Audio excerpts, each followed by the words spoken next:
If you were to look for life around planets outside our solar system, you would look for it around rocky worlds like ours, which orbit the most common type of star in the universe.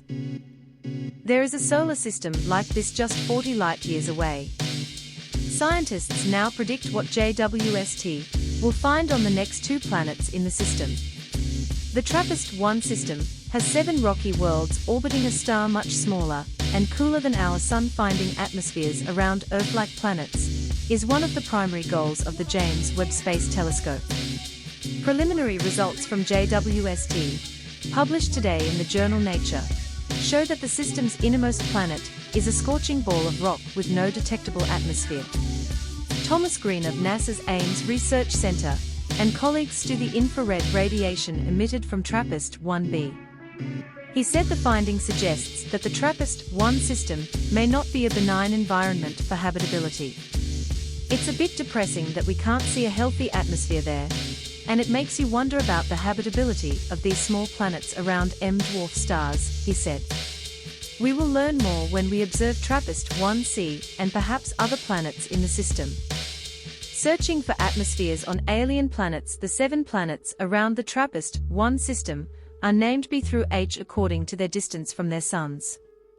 Slightly larger than Earth, TRAPPIST-1b takes just 1.5 days to orbit its sun and moves so close to its star that one side is locked into a constant daylight.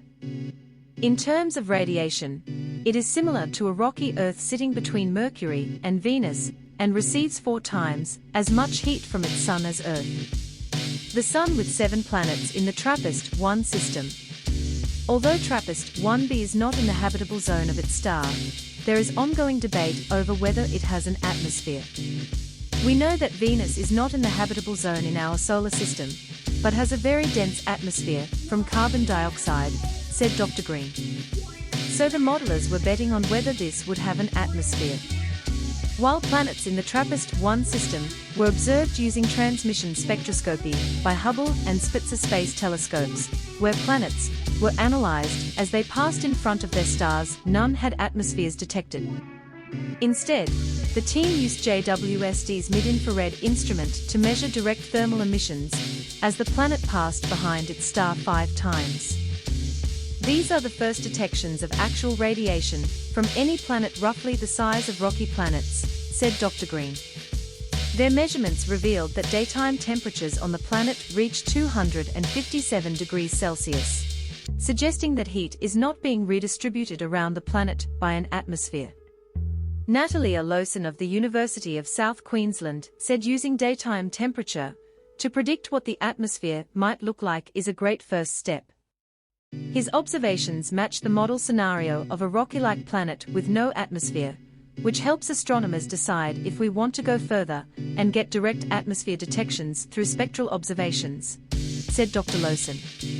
That said, without using spectroscopy transmission technique to detect chemicals in the light that surrounds planet as it passes in front of its star, we won't know for sure if an atmosphere has completely disappeared, he said. Little star, big fist dwarf stars, such a star at the center of TRAPPIST-1 system, are smaller and cooler than our Sun and tend to have closer orbits to their planets. Benjamin Pope of the University of Queensland, who looked for exoplanets using JWST, but was not involved in this study, still packs a punch. TRAPPIST-1 is an dwarf star, the most common type of star in our universe. Because star is so dim, you have to be that close to have a comfortable temperature, but the ultraviolet output and solar flares tend to be either as high or higher than Sun, said Dr. Pope. So these can be very difficult stars to live around. If TRAPPIST-1b turned out to have an atmosphere, it would mean that other planets in the solar system would definitely have atmospheres. If they had found something, it would have been pretty shocking indeed, said Dr. Pope. But these results are a taste of what's to come, he said. I think the next TRAPPIST-1 results will be much more exciting because they can resolve much deeper debates about life in the universe. The TRAPPIST-1 system versus our solar system. Dr. Lowson agreed. It will be interesting to see what future JWST observations will reveal about other planets in TRAPPIST-1 system, particularly the outermost planet TRAPPIST-1h, and habitable zone planets TRAPPIST-1e, TRAPPIST-1f and TRAPPIST-1g. Where to go next in the search for life? The next unusual taxi is TRAPPIST-1c, which receives roughly the equivalent amount of radiation to Venus. But Dr. Greene said TRAPPIST-D might be the most Earth-like. While TRAPPIST-D receives about the same amount of heat as Earth, TRAPPIST-E is heading towards Mars, and TRAPPIST-F is just beyond Mars in the habitable zone. But he said it would be more difficult to use the emission technique to look for hints of atmospheres around planets farther from their suns. The planets get colder as they go out, so it will be more difficult to measure their temperature, he said.